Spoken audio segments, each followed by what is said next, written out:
Welcome, readers. Today on Book Chat, we are kicking off a brand new series read-along. This time, we are doing a YA dystopian trilogy, starting with Legend by Marie Lu. Stay tuned. Today's episode is sponsored in part by Amazon Music. Check it out. It has 70 million songs, thousands of playlists. You can listen without commercials. Sign up today and get your first month for free using the Shelf Addiction link. Go to getamazonmusic.com/shelf addiction and sign up today. Again, the code is Shelf Addiction. The link is also in the show notes.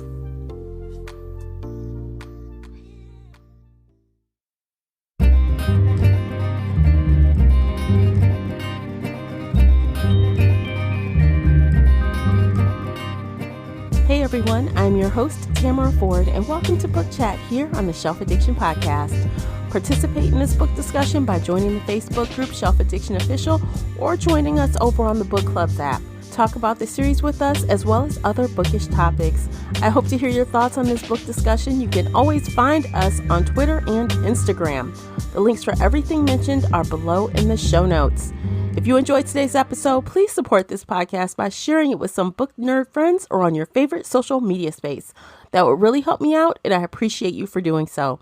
The uncut video version of this podcast is available right now on Patreon. Join us there where we get even more candid with podcast after shows and more. So if you're interested in that at all, you'll need to come on over to Patreon and sign up. You can also show your support by utilizing our sponsor offers. Go to shelfaddiction.com/support and see all of the current promotional offers. Before we get started, I have to issue a spoiler warning. This is a book discussion, so nothing is off limits. You've been warned. Welcome back to another fantasy series read-along, and today we are talking about the first book in our new trilogy, Legend. Joining me is my fantasy series read-along co-host, Casey from Heart Full of Ink. Welcome, Casey. Hello, hello. I'm so happy to be here, as always. Yes. Okay, we're going to give the stats and the synopsis as we do, and then we'll get started. Legend was published November 29th, 2011 by Putnam's Juvenile section, and the audiobook was published by Listening Library. The audiobook was narrated by Mariel Stern and Stephen Kaplan. The unabridged runtime is 7 hours and 48 minutes. The hardcover is 305 pages. Casey, please hit us up with the synopsis. All right. Once known as the western coast of the United States, the Republic is now a nation perpetually at war with its neighbors, the colonies. Born into an elite family of one of the Republic's wealthiest districts, 15-year-old June is a military prodigy. Obedient, passionate, and committed to her country, she is being groomed for success in the Republic's highest circles. Born into the slums of the Republic's Lake Sector, 15-year-old Day is the country's most wanted criminal, but his motives may not be as malicious as they seem. From very different worlds, June and Day have no reason to cross paths until the day June's brother, Matthias, is murdered and Day becomes the prime suspect. Now, caught in the ultimate game of cat and mouse, Day is in a race for his family's survival while June tries desperately to avenge Matthias's death. But in a shocking turn of events, the two uncover the truth of what has really brought them together and the sinister lengths which their country will go to keep its secrets. Okay. All right. So you guys, I have to mention, as I always do, if you're interested in today's after show, it's available right now on Patreon. So head on over after you finish listening. There'll be a timestamp available for you, and you can just watch us talk about whatever we talk about. So, all right, so let's do the thing. Okay, so my very first thought was, where's the fantasy in this? It's dystopian, so it is, but it's not horrific. But we're living it right now. Right. Almost. Okay. So I nitpick really about genre tags. I do. And when I look on Goodreads, this is most definitely dystopian. But young adult, dystopia, science fiction, fantasy, romance, fiction, adventure, teen. I don't. Yeah, it doesn't really fit with fantasy. No, Sci-fi, I'm like, very much dystopian. Yeah, this I would is just like straight up dystopian. dystopian. Right. Jinx. Just straight dystopian. Right. I'm like, so that bothers me a little bit when people do that. It's misleading because I was waiting for something Magical or magical fantastical. Yeah. right, something like some tweak, right? But it never happened. And I think the book could have used a little tweak. I'm just saying. Could have used a little splash of something else to. So Yeah. I recommended this trilogy, and I'm so sorry. No, Legend don't when it apologize. first came out 10 years ago, and I remember really enjoying it. And I always wanted to go back and read the rest of the trilogy, but I just never got around to it. And so I recommended it for the podcast. And rereading it, it was not a favorite. It wasn't terrible, but it was very, very close to reality that we're living right now, which, oof, it's kind of hard. But also the ages, like the ages really hit differently for me now than it did 10 years ago. Yeah, I need They're them both to 15. be. I need them to be 5 to 6 years older. I need them to be 21, 22 years old. I could have gotten away with 18. Like 18, maybe I can handle that. But yeah, No, 21, I want 22 would older. have been better. Yeah, because then they could actually maybe have some impromptu sex and it would be interesting.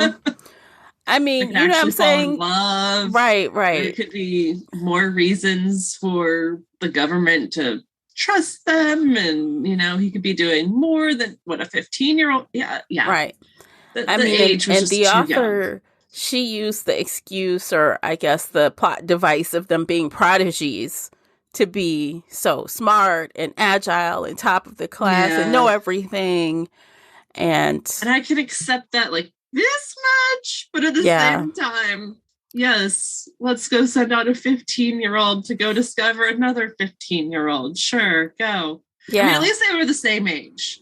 That was good. Like if he was 18 and she was 15, that would be too squeaky and gross. And no, I'm glad that they were both the same age. I know. Like, and in this time period.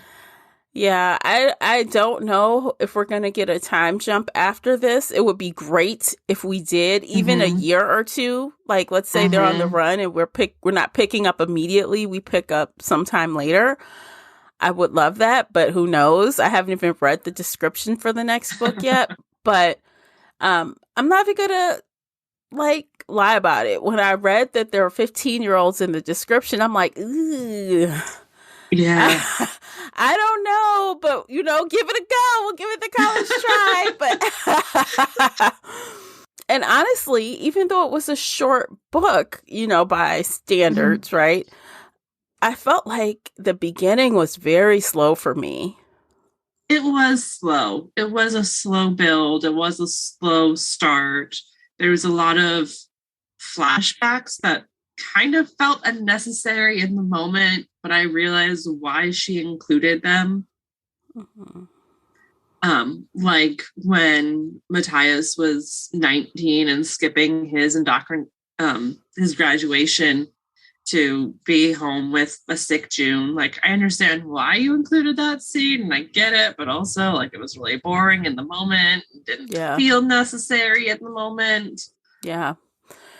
There was a lot of that. Yeah. I don't know. I don't know what to say, y'all. Okay. So it took a long time for June and Day to meet each other. It was 40%. Yeah. 50, 40. Yeah. So it took a while. Less than, I think it was about 40%. Yeah. We had to I guess, strongly establish them separately, doing what they're doing from opposite sides, getting the contrast between the two of them before we could throw them together. And I don't necessarily like the catalyst for that to happen, but it was important to the story. So, of course, we talk spoilers. Y'all know that. So the catalyst was Day was accused of killing June's brother, Matthias. And, of course, they send this smart girl, who was top of her class, She's top of her class. She's known for getting in trouble and doing things she's not supposed to be doing, because everything is not enough for her. She needs more, more, and more, because everything is bland and dry. So they send her on a mission to hunt down Day and bring him back or have him arrested. And, it's like, this is vengeance for you. Like, here's a present for you. Here, you go seek vengeance on your brother's behalf. And they send her off. Off she goes. Yep. With a mic or some kind of surveillance implant in her. Yes, she's like clicking her tooth, clicking her tongue to make it go on and off. Okay. Got it. But so that was like how she got out there in the world, because she's behind these walls where she lives in a really nice apartment. The author makes a note to point out how, things that she buys could be food for someone else for days. Or, so she's very well off, in the world. There's a line in, like, I think chapter 1 or chapter 2 or whatever, when we first see her, when they're in the car and they're driving past the homeless people. And she's like, could they not get so close to me? Even though, she's driving in a car away from them. And later on, she has some of those same thoughts while she's out on the streets. And then she thinks about her brother and how her brother was nicer to the poor. And she's like, yeah, he had a good heart. I should try to be more like him. So there was a lot of growth for her that I really appreciated. Yeah, she did have that, because she changed. But to be fair, she was given a lot of information directly from her brother that helped her sway her opinion. So in general, absolutely. As she hung around Day and Tess, I think that she started to change a little bit on her own. But she wasn't really ready to change all the way. Right. Until she got the truth. And then all of a sudden she's a real about face, right? So before it was like she's playing with it. Like she's getting near the line. She's like thinking about it. But then she's all the way over the line after that. Yep. Yeah. Which was good. I liked it. I liked her growth. Good character growth. Yeah. Although, what was that guy's name? Thomas. What was that one? What is it? Thomas. Yes. His character was so gross. I couldn't figure out. Oh my God. And I did not want to go back to figure it out. But how old was Thomas? He was several years younger than Matthias. But still a lot older than June. So Matthias, her brother, is 12 years older. And several could be anywhere from 5 to 7 to 10, but probably not 10. I picture him as like a young 21, 22-year-old.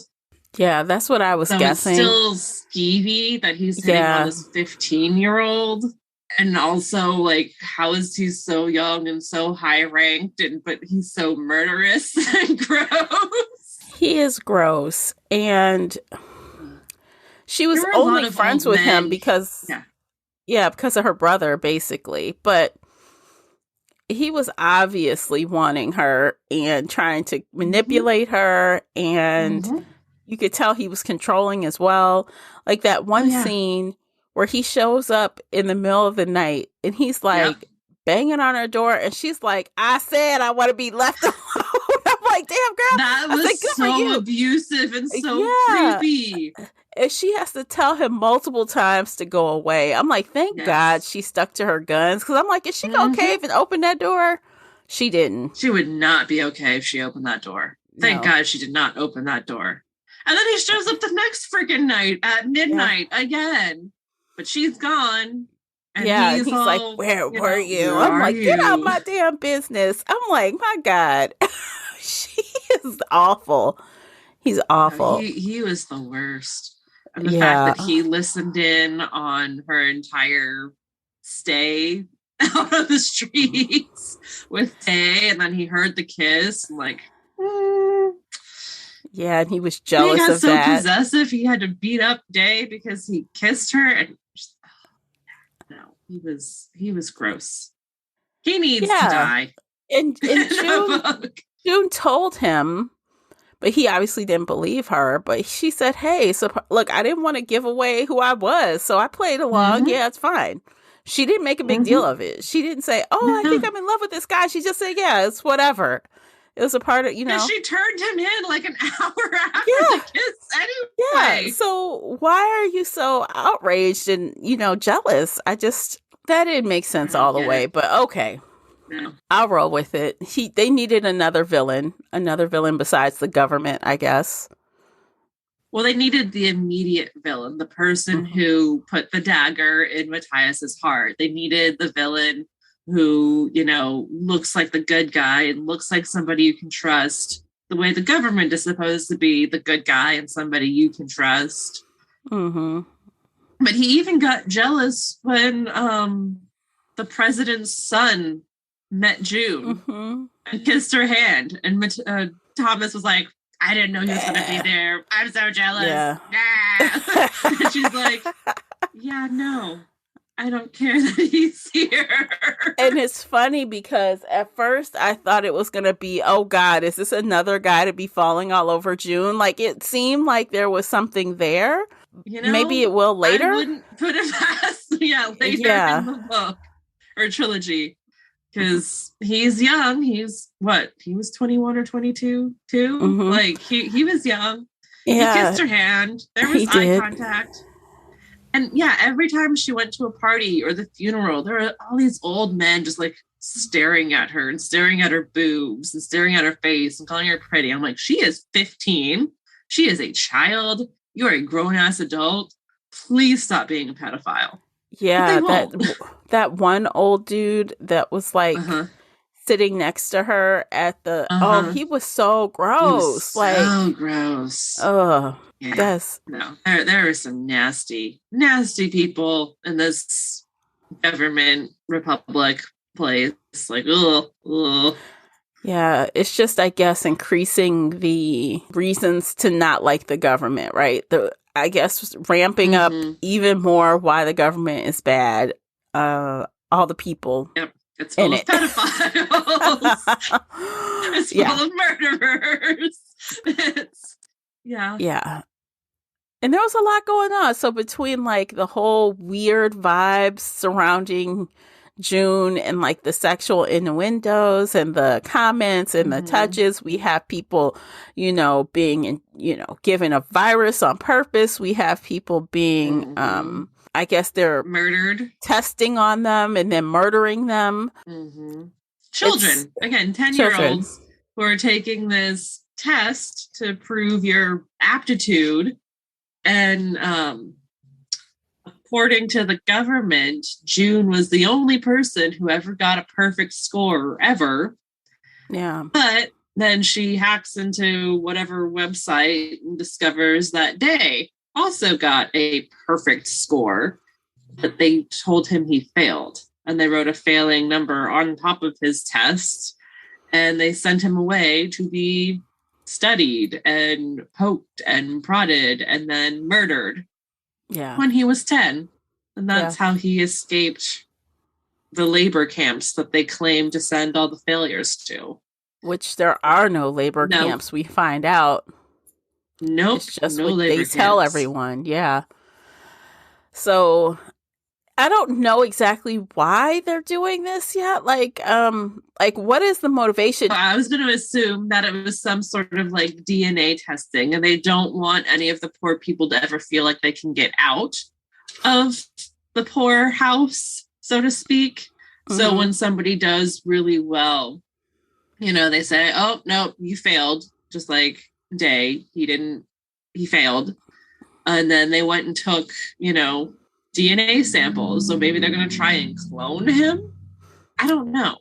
Well, I thought, based on what June, her hypothesis was, like when they were messing around with his eyes, they were trying to figure out like a serum to improve the eyesight for the soldiers or something. And maybe trying to get something out of his knee to figure out some kind of serum for something else. I'm like, what? Oh my God. So not necessarily to disable the poor. They're using the virus for that, but they want the good stuff from, and they chose him like, okay, so he's really has all these positives. He did the best on the test, but he also shows the highest aptitude to probably rebel. So they're like, well, we can use him for testing instead. He can't be our golden boy, but we can test on him. Yep. But she obviously, I guess they didn't feel that in her. So she's like, the prodigy, the best. Well, also she was, from the richest family and really high up. And if she suddenly disappeared, people would notice, people would freak out. Whereas when Day disappeared, there's nothing they can do. Yeah. But then we got to think about Thomas. His family can't go anywhere. They can't say anything. Well, Thomas said he came from the poor side. He said he was. He did. So Thomas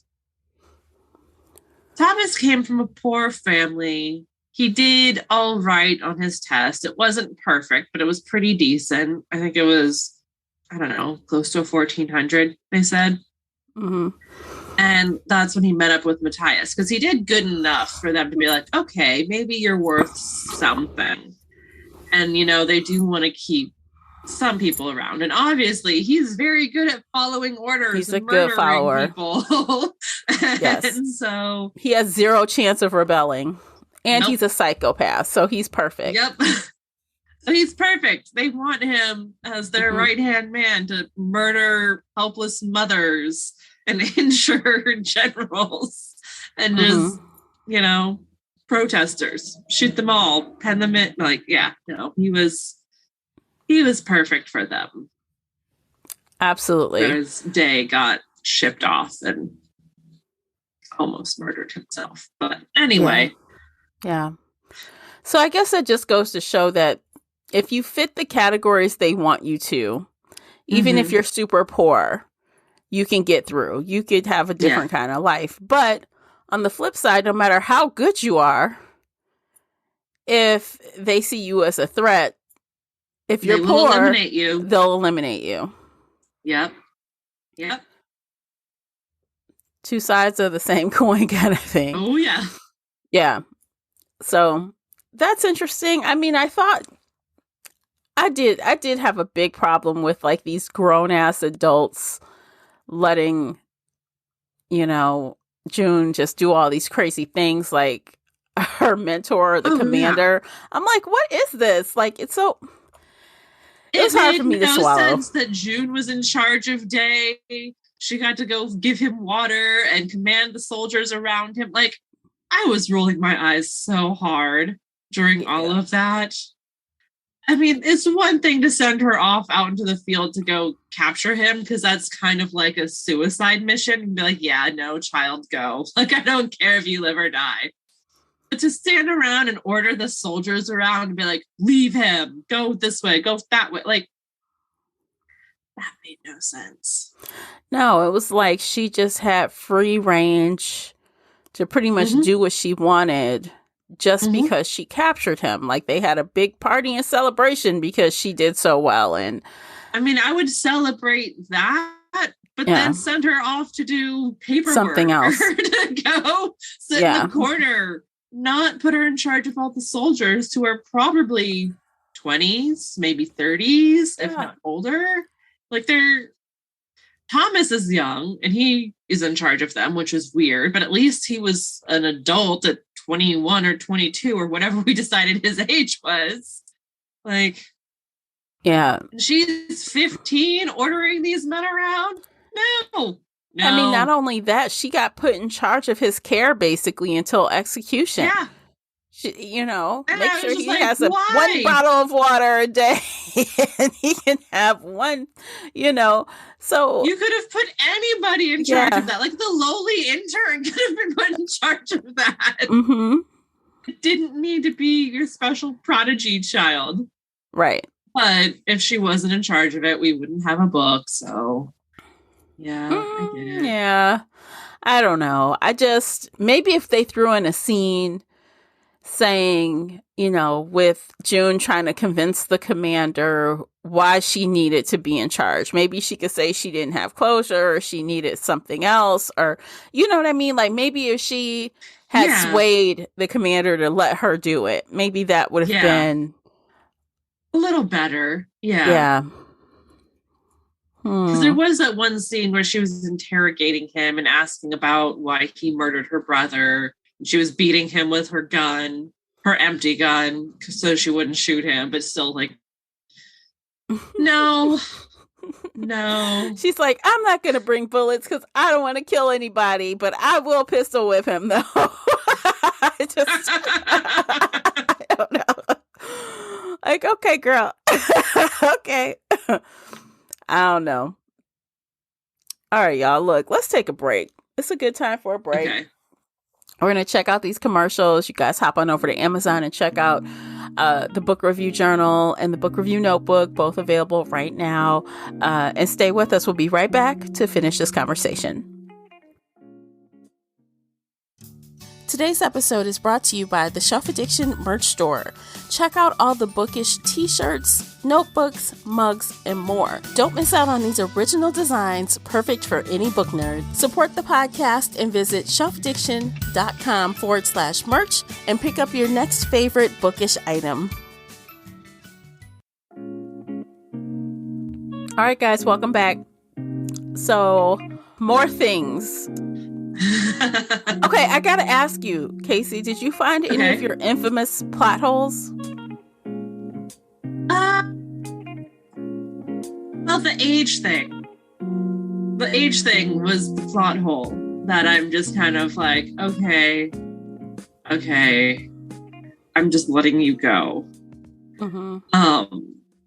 The timeline, it's not quite a plot hole, but it's the timeline. So when Thomas accused June of stealing the bomb, he waited until 5 minutes before the execution, even though he kind of discovered it the night before, and then he was with her at 8:00 in the morning at the movies.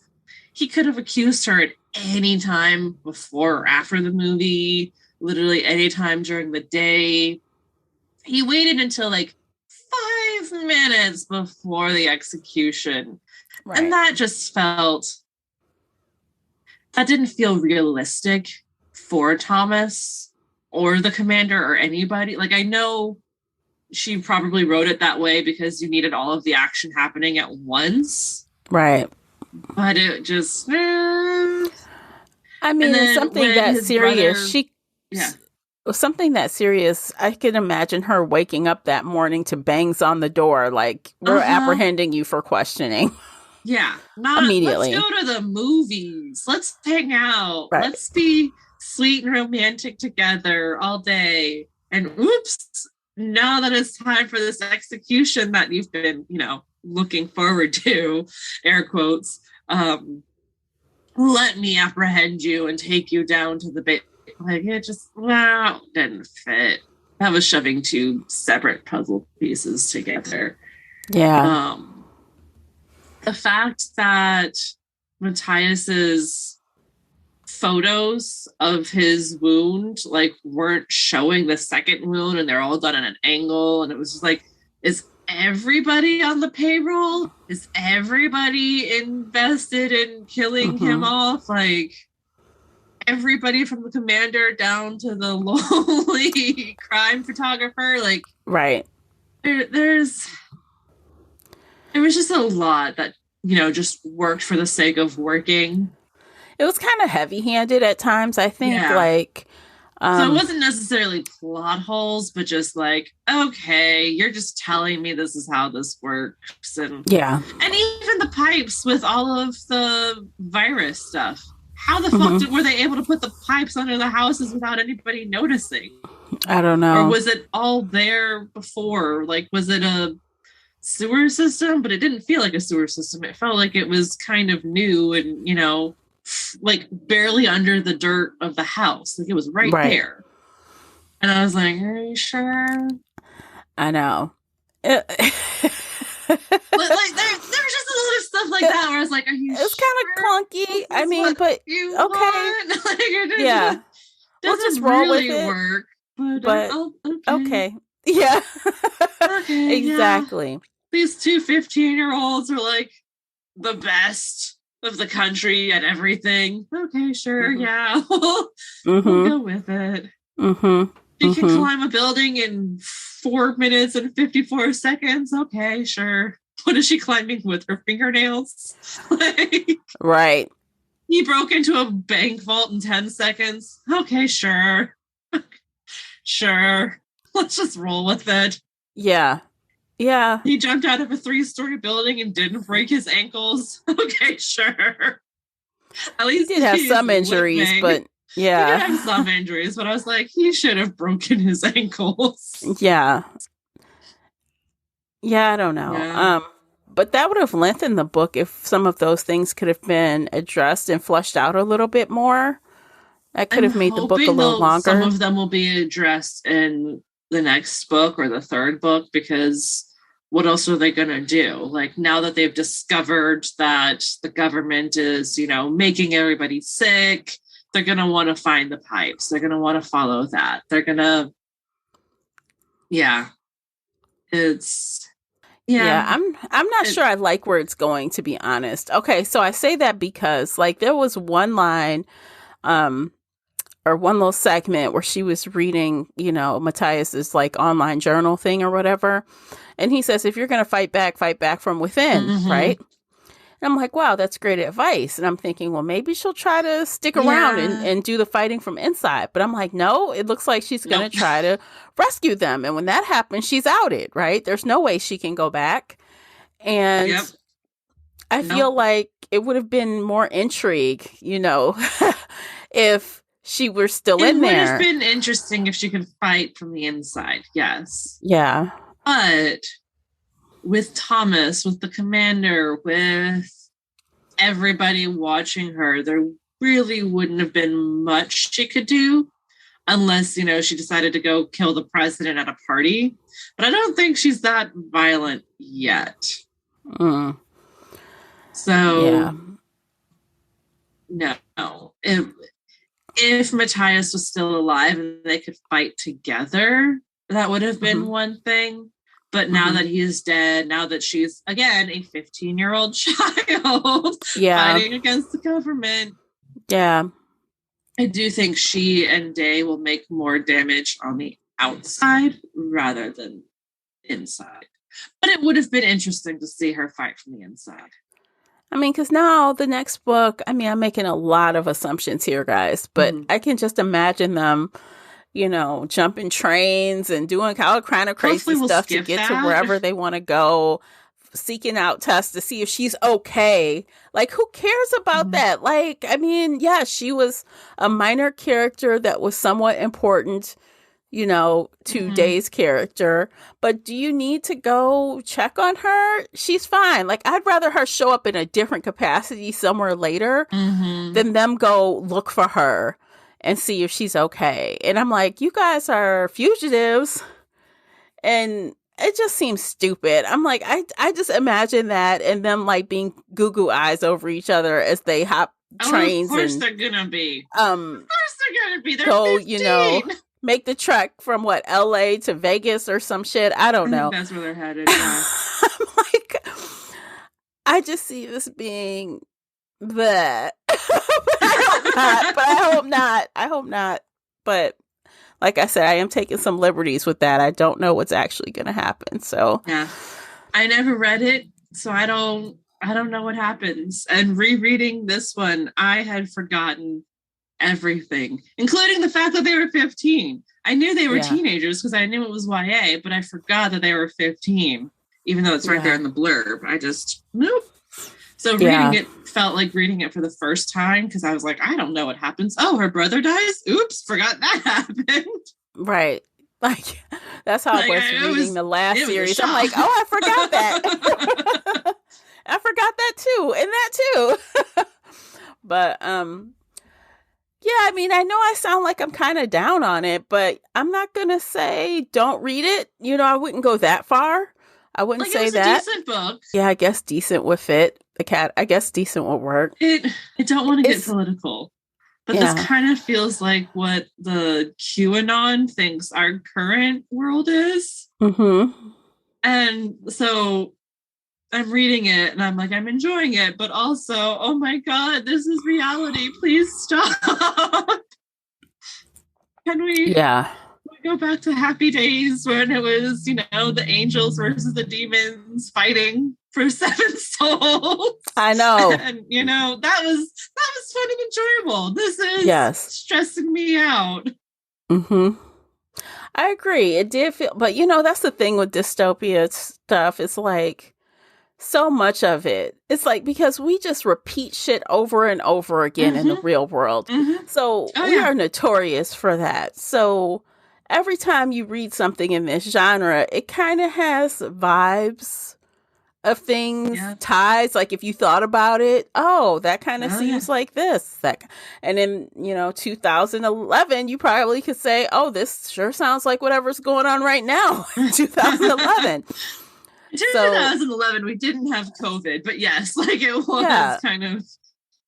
But then there was swine flu and then H1N1 and so it's like there's always something and some crazies are always like the government's trying to kill us, people are always ranting that shit. So it's like and numerous other things like flu vaccinations that people don't want to get and everything else. It's like, well, we're on repeat, y'all. We on repeat. We are. And it's hyped up a little bit more every time, though. Yes. Oh, yeah. Because social media keeps growing and, conspiracy theories grow just as fast. And it's, oh, my God. Yeah.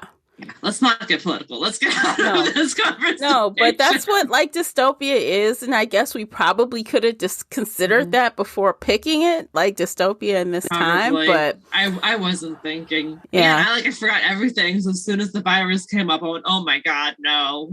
Yeah. It's like I'm living in the QAnon world. Mm-hmm.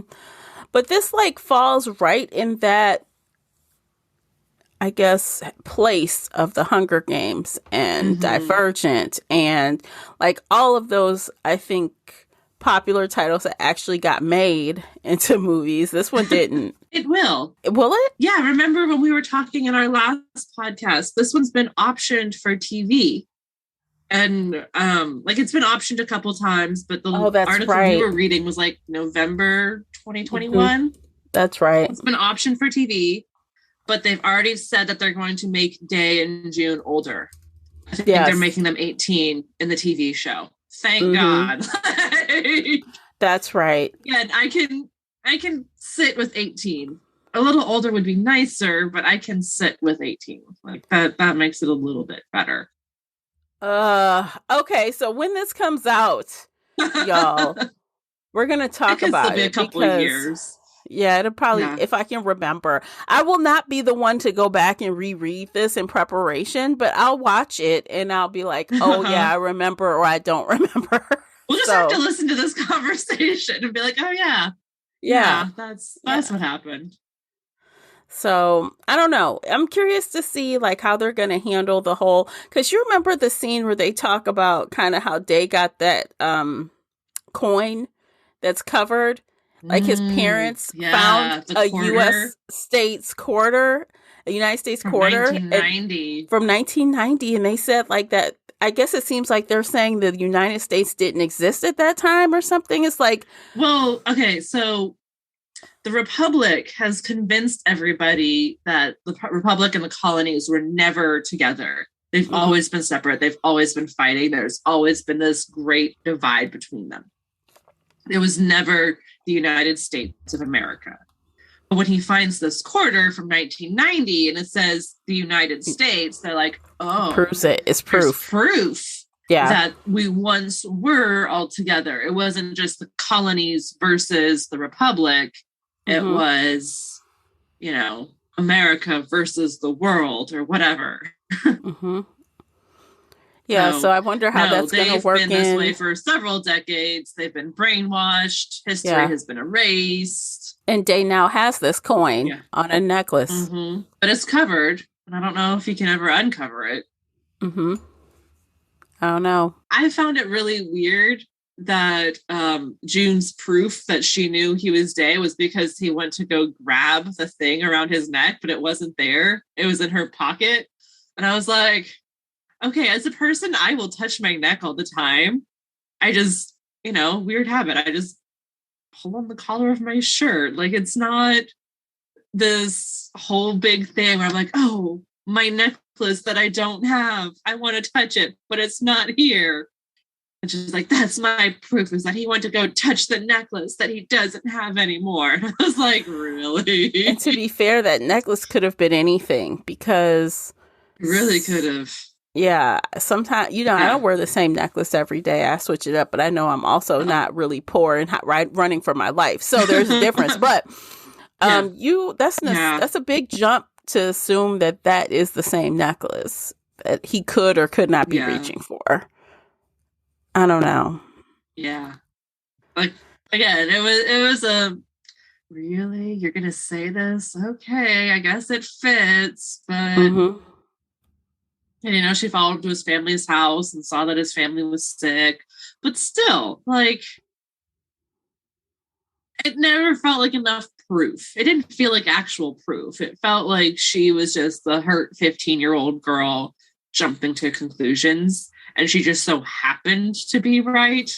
Yeah. It would have been hilarious if she was wrong. But like, you ruined someone's life and it wasn't even the right person. What an idiot. Yeah. But no, it's a short story in the sense that it's only 300 pages long. And, it felt really fast. Mm-hmm. I have the hardback book printed in 2011. And when they changed chapters, they actually changed font and color. Oh, really? So hers is black and I think Times New Roman or something like that. And his is like a sepia color. And it looks, I don't know what font that is. Let me see if they have it up front. But it's a different font. It's a different color. It's interesting. Like, you really know you're in a different point of view. How did it feel reading a different color ink like that? It felt weird at first, but then I got used to it. Mm-hmm. Yeah, no, that was interesting. I don't know any other books that change color and font. So I wonder why they decided, if the publisher did that or the author did that. Like, what's the reason for it? It was definitely the publisher because they're the ones paying the printing fees. Mm-hmm. So maybe they just wanted to be special. I don't know. Meh. I mean, I feel like the characters were different enough, and they had a header at the top, so it says June header. Day. So it's not first person, right? No, it was first person. Never mind. I thought it was third person. Oh, God. I've pushed it out already. I'm never going to remember this book. Yeah, it was probably cute, won't. but it just... Yeah, I wouldn't even say it was cute. Like, I mean, I'm interested, right? I'm interested to see what's going to happen. I'm not like, I got to read the second book. It's not that bad. But I'm definitely at this point today, right now, I'm not a fan. It's fine, quote unquote. That's fair. That is fair. Yeah. Like, oh, actually, I'm really curious. I'm about to look at the next book now and see what it says. I read this 10 years ago and I was a lot closer to 15. So it probably felt authentic or realistic to my much younger brain. Where I was like, yeah, 15-year-olds can definitely do this. And now I'm like, nope. I mean, to be honest, all the dystopia YA books have teens doing shit they have no business doing. So, yes. I mean, with the Hunger Games, I only read the first book. I haven't finished the trilogy. Mm-hmm. But, she was put in that game as a teenager, and they were all teenagers. It wasn't, oh, I'm this teenager fighting with adults. It's, no, you're all teenagers fighting each other. Right. So in that sense, like, that was authentic to the story because she was supposed to be a teen. Mm-hmm. It's not like, oh, let's find this 15-year-old and put her on our special case. And, let's put her in charge of our number one enemy. Let's put this 15-year-old in charge of all of our soldiers. Mm-hmm. Yeah, that was just... Okay, no. Y'all, I took a quick peek at Prodigy, which is book 2. Uh-huh. Only 7 days pass. Only 7 days. No. 7 days since June and Day barely escaped. Tiny time jump. Yeah. Yeah, so they're going to the Patriots as we knew they were at the end of that book. Mm-hmm. Can they trust them, or have they unwittingly become pawns in the most terrifying of political games? Dun, dun, dun. Definitely pawns. Oh my gosh. Okay, so now I kind of know. I know what I'm going to get. I feel like I know what I'm going to get here, so we'll see. The ratings are still high, though. People like it, but I don't know if they're mostly... I wish we could see... I wish they would just give me a little bit more analytics, like Goodreads. Tell me... Of the 4.25, yes. Tell me how many of the people were 18 and under, or 18 to 25, or... Probably a lot of them. Like, it's a well-written book. And I did enjoy... I did enjoy it. Yeah. And, like, that other trilogy we read, where I had my favorite plot hole segment, because that one was bad. Yeah. I would definitely rank Legend above the Grisha trilogy, because that one was bad. Yeah, I'm not going to call it just yet. I gotta wait for book 2 before I'm ready to say that. I gotta say. I'll say that right now. I prefer Legend over Grisha, because yeah. It is Grisha, right? I think so. Whatever that trilogy was. I like the spinoff. I like the spinoff that we read better. And y'all, we reviewed that over on Patreon. It was a Patreon exclusive. Because we were prepping for the show Shadow and Bone. Mm-hmm. So, whatever. It's all meh. Those books were meh. I don't know. We'll see. I mean, people still liked it. These ratings are 4.25 average for the second book. So people were still enjoying it. And it's, again, I think this one also, let me just look at the book details, 371 pages. So it's a little bit longer. Okay. That's not bad at all. No. So yeah, I don't know. And I did listen on audiobook, you guys. It was 2 narrators. The narrators were good. I think I enjoyed the male narrator better than the female narrator. So Stephen Kaplan, I liked his voice. Marielle Stern, she was fine. I think it took me a little while to get used to her voice. I don't know if it sounded more childlike than what I would prefer. Maybe that was it. So I don't know. Maybe I'm just not in the YA zone anymore, because it comes in peaks, it comes and goes. Yeah, it comes and goes, and there are some good YA books that don't feel YA. This one definitely felt YA because they were 15, and I'm not gonna stop saying that. If they were a little older, I would have liked this book a lot more. Yeah, I agree, because there's so much more they could have done. Like, could have gotten a little bit more. And this is me coming off of reading a very violent book. I reviewed it on the podcast earlier this month. So I'm coming off of reading some very adult situations, very adult writing. So I think if they were older, we maybe could have gotten that death scene of Matthias. We could have gotten that. That could have been interesting.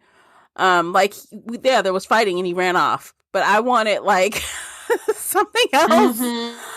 We could have gotten, I don't know, just more of everything, bigger, bolder, louder, everything. Yes. It was kind of muted. That's what I would say. The whole book was kind of muted.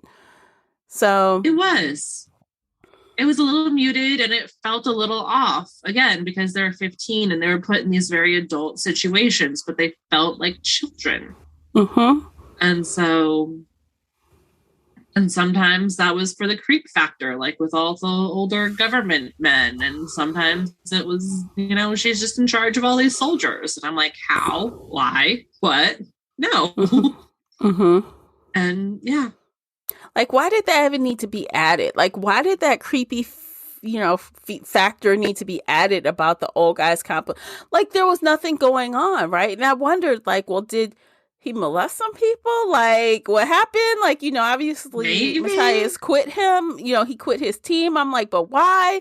And, we find out later why, but it had nothing to do with what I originally thought was why because of that scene. And I'm like, it was like, no, it went nowhere. So there was no point of it. He could have been like a mean old man versus a gross old man. I think like what we said earlier, it was just to show that the government is bad and she has nobody she can trust. She has nobody she can turn to. Like if he had been a nicer, older man, she may have gone to him for advice and been like, hey, Thomas is being abusive and knocking on my door at midnight. Can you help me? I'm an orphan. I have nobody. But she couldn't turn to him. Like she couldn't turn to anybody. And so that kind of makes sense. But I guess I don't know. It weird. Is what it is. Okay, you guys, I think we've pretty much come to the end of this discussion. What do you think, Casey? I think so. I think we've hit all of the notes. Yeah. You guys, if you've read Legend, please let us know. Come into the Shelf Addiction Book Club, either on Book Club's app or on Facebook. You can find links for that in the show notes. Come and talk to us about it. Let us know what you thought, or leave a comment on any of the platforms. Let us know if you agree or disagree and why. Yeah. And we didn't rate it though. Let's rate it right quick. Yes. Look, I'm ready to get out of here and move on. And we didn't even rate it. So rewind a couple of steps. Yeah, I'll go first. Okay, I'll rate Legend a 3 out of 5. It's because it was quote unquote fine, as I said earlier. Yeah. I didn't hate it. I didn't love it. It's meh. I'm hoping I'll get more in the next book. So that's where it stands with me. What about you, Casey? So I would, if I could give it a half star, I'd rate it 3.5 because I feel like it's a little bit stronger, but it's still very meh. Again, like I liked it a lot better than the Grosha trilogy, but I wouldn't, really recommend this to people unless they're 15. If they were 15, like I would absolutely recommend this to teenagers. But as a good YA dystopian series to recommend to adults, not at the top of my list. You're right. It's well written and I enjoy it, but there are some things where, or there are a lot of things where I'm like, really, you're doing this? This is what's happening? Really? I mean, yeah. And so I rated it like a strong 3, but still a 3. Okay. You nailed it, though. I think I would recommend this to like my niece that's like 14. Like she's like she's in her 8th grade year. So she'll be in high school. No, I think she would really enjoy this. She would like it, but she wouldn't question the stuff that we question. She wouldn't miss the stuff that we miss. And I would absolutely recommend this to teenagers as a really good book for them to read and enjoy. Yeah. But I would not recommend this to adults. Unless they absolutely want it. And then I'd be like, well, okay, here's this YA dystopian, but they're 15. So I know. Read at your own risk. I know. Well, I hope you guys stick around with us. I know we just kind of went in a little bit on our recommendation, but if you're on this 3-book journey with us, hope you stay on it with us. I mean, it's only 3 books total. There's 2 more to go, and then we'll move on to something else. Adults, we'll find something adult next. Yes. So like I said, join us in the groups, chat with us about it. Head on over to Patreon, check out the after show, all that good stuff. We appreciate you for listening to the full episode. If you are still here right now, thank you. Yes. Love you. Yes, we do. And we'll see you next time. Until then, take care of yourselves. Bye-bye, guys. Happy reading, everybody.